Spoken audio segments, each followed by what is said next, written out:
Sir.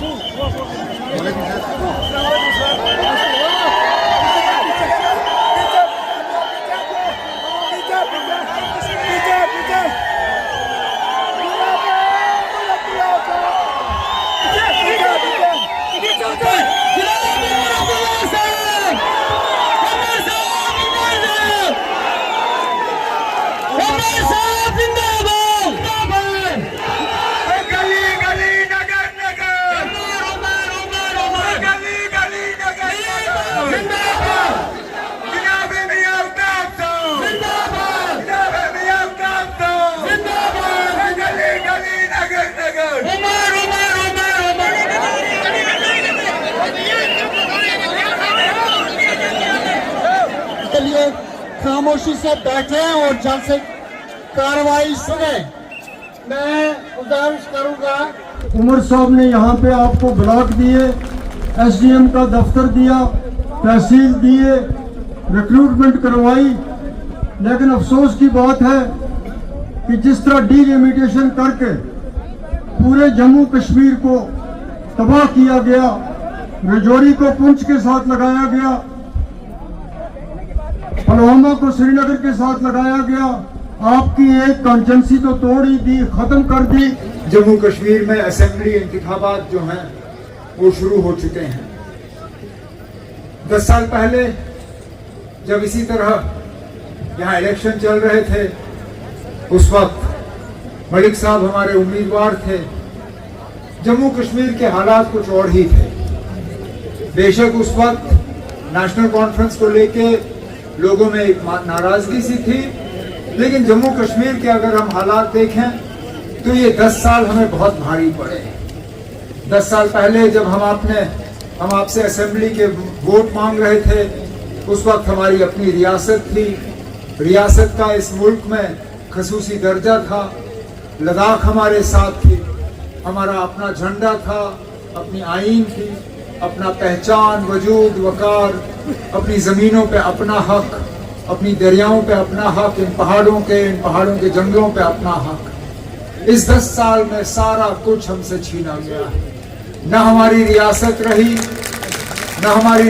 रही, न लद्दाख हमारे साथ जुड़ा रहा, न हमारा अपना झंडा रहा, न आईन, न पहचान, न वजूद, न वकार, न जमीन पे हक, न पानी पे हक।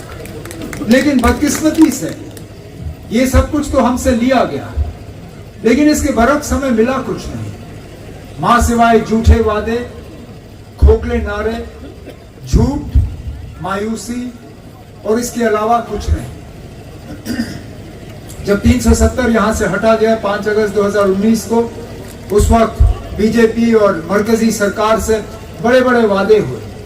लोगों से ये कहा गया था कि आपकी तरक्की में अगर कोई रुकावट है तो वो 370 है, आपके बच्चों के रोजगार में अगर रुकावट है तो 370 है, यहाँ फैक्ट्री आने में अगर रुकावट है तो 370 है, यहाँ बड़े बड़े पावर प्रोजेक्ट बनते नहीं बने क्योंकि 370 है, यहाँ पे सारा कुछ जो है बदल जाता, 370 ने रोका। 370 हटा। हटने के बाद ये अब 6ठा साल चल रहा है। मैं मजबूर होता हूं पूछने पे कि ठीक है ना, अब आपने ले लिया, लेकिन लेने के बाद यहाँ के लोगों को क्या मिला? क्या कोई नया कारखाना गुलाबगढ़ के इस असेंबली हल्के में बना? क्या कोई नई फैक्ट्री आई? क्या कोई नया प्रोजेक्ट बना? क्या यहाँ पे बच्चों के रोजगार का कोई इंतजाम हुआ? क्या बच्चों की तालीम में बेहतरी आई? हर लिहाज से अगर आप देखें तो हम पीछे गए, हर लिहाज से हम पिस गए। कॉन्फ्रेंस की हुकूमत में हम मौके पे इसी तरह हेलीकॉप्टर उतार के डीजी साहब को भेजा करते थे, और वहां पे डीजी भर्ती का पुलिस में सिलसिला रहता था, वहां कैंप लगती थी, बच्चों का लाइन लगता था।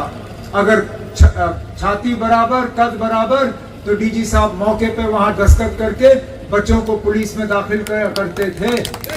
आज 10 साल हो गए, हमने कहीं पे डीजी भर्ती नहीं देखी। हमने यहाँ पे सरकारी मुलाजमत नौजवानों को मिलते हुए नहीं देखा। हमने नेशनल कॉन्फ्रेंस ने अपने मंशूर में वादा किया है कि अगर आपके वोटों और आपकी दुआओं के नतीजे में 8 अक्टूबर के बाद हमारी हुकूमत बनी तो चंद दिनों के अंदर हम कम से कम 1 लाख नौजवानों को सरकारी मुलाजिम दें।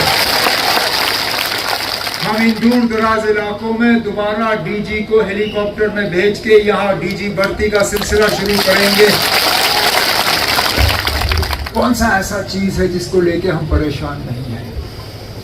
वो ठीक है, बड़ी लड़ाई हम मरकज के साथ 370 के लिए लड़ेंगे, अपनी रियासत का दर्जा वापस हासिल करने के लिए लड़ेंगे, लेकिन जो रोजमर्रा के हमारे मुतालबे हैं, परेशानियां हैं, उनका भी इन पिछले 8-10 सालों में इलाज नहीं हुआ। हमारे उम्मीदवार साहब ने अपनी तकरीर के दौरान, गनी मलिक साहब ने अपनी तकरीर के दौरान यहाँ बिजली के हवाले से बात की, और अफसोस इस बात का कि हमारी दरियाओं का इन्होंने जरा सा भी इस्तेमाल नहीं किया बिजली हासिल करने के लिए। आज 8-8, 10-10, 12-12 घंटे बिजली का कट, और बिजली की फीस आज आसमान में।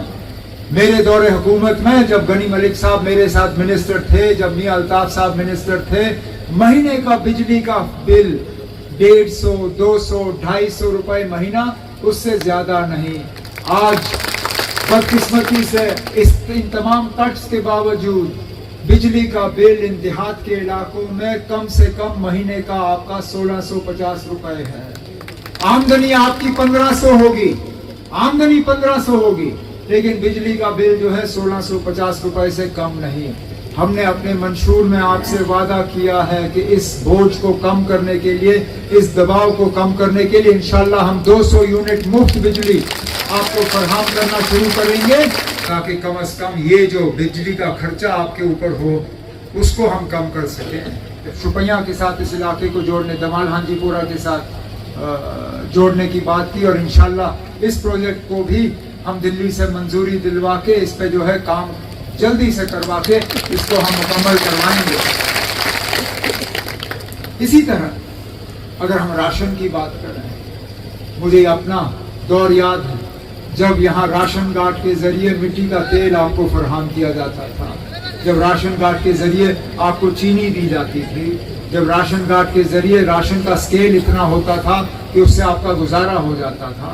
आज राशन कार्ड में आपको चीनी नहीं मिलती, तेल उतार के इन्होंने 2.5 या 3 किलो रखा हुआ है, उससे ज्यादा आपको नसीब नहीं, और ये कहते हैं आप उससे गुजारा करो। हमने अपने मंशूर में आपसे वादा किया है कि इंशाल्लाह अगर हमारी हुकूमत आई तो दोबारा हम आपको मिट्टी का तेल और चीनी जो है राशन कार्ड के जरिए फराहम करना शुरू करेंगे, राशन का स्केल बढ़ा देंगे ताकि उस राशन से आपका गुजारा हो। इसी तरह वजीर आजम साहब, ये जो बीजेपी का यहाँ डंडोरा पीटते हैं लोग, जो आजाद उम्मीदवार बीजेपी की मदद करने के लिए मैदान में उतरे हुए हैं, इन्होंने वजीर आजम के जरिए यहाँ गैस के चूल्हे बंटवाए थे। कहा था कि ये गैस का चूल्हा पकड़ो, ये जंगल मत जलाओ, ये गोबर मत जलाओ, आप गैस के चूल्हे पे अपना खाना पकाओ। ये बताना भूल गए थे कि गैस का चूल्हा जलाने के लिए गैस का सिलेंडर भी लेना पड़ता है, और गैस के सिलेंडर की कीमत जो है हर महीने ये लोग बढ़ाते रहते हैं। नतीजा ये निकला कि जिन लोगों को वो चूल्हे मिले, उन चूल्हों को जलाने के वो काबिल रहे नहीं। उन्होंने उन पे कपड़ा चढ़ाया और घर में सजावट के तौर पे उनको इस्तेमाल किया। आपसे वादा किया है कि हमारी हुकूमत आई तो उन चूल्हों को दोबारा जलाने के लिए हम साल में आपको 12 गैस सिलेंडर मुफ्त फराहम करेंगे। ये कोई आजाद उम्मीदवार नहीं कर सकता आपके लिए, ये बीजेपी वाले भी नहीं करेंगे, क्योंकि उनके इरादे जम्मू कश्मीर के लिए ठीक नहीं है। उन्होंने यहाँ हमारी भलाई और हमारी बेहतरी के लिए कुछ नहीं सोचा है। यहाँ हमारे गुजर बकरवाल भाई बैठे हैं, फॉरेस्ट राइट एक्ट के तहत इन जंगलों पे पहला हक आपका था, लेकिन इन लोगों ने आपको इस हक से महरूम रखा। मैं आपको यकीन दिलाता हूं कि हमारी हुकूमत आई तो फॉरेस्ट राइट एक्ट के तहत पहला हक इन जंगलों पे आपका होगा। हमने अपने मंशूर में यहाँ के बच्चियों से वादा किया है कि इंशाल्लाह आपके वोटों के नतीजे अगर हमारी हुकूमत बनी तो स्कूल से लेके यूनिवर्सिटी तक हम बच्चियों को मुफ्त तालीम फराहम करेंगे, ताकि ये बच्चे भी कल को जाके बाकी मुल्क में मुकाबला कर सके, अफसर बन सके, फैक्ट्री खोलें, काम कर सके, कम से कम कुछ कमाएं। यहाँ रेल का प्रोजेक्ट मेरी बहन ने कहा था कि यहाँ लगना चाहिए, लेकिन वो रेल का प्रोजेक्ट हमें तब काम आएगा जब उस रेल प्रोजेक्ट में काम करने वाले भी हमारे होंगे। नहीं तो अभी तक मुसीबत ये रही कि प्रोजेक्ट तो बने लेकिन प्रोजेक्ट के लिए बड़े ठेकेदार भी बाहर से आए, छोटे ठेकेदार भी बाहर से आए, वहाँ जो काम करने वाले वो भी बाहर से आए, यहाँ तक कि मजदूर भी उन्होंने बाहर से लाए। हमारे लोगों को उन प्रोजेक्टों का जरा सा भी फायदा नहीं आया।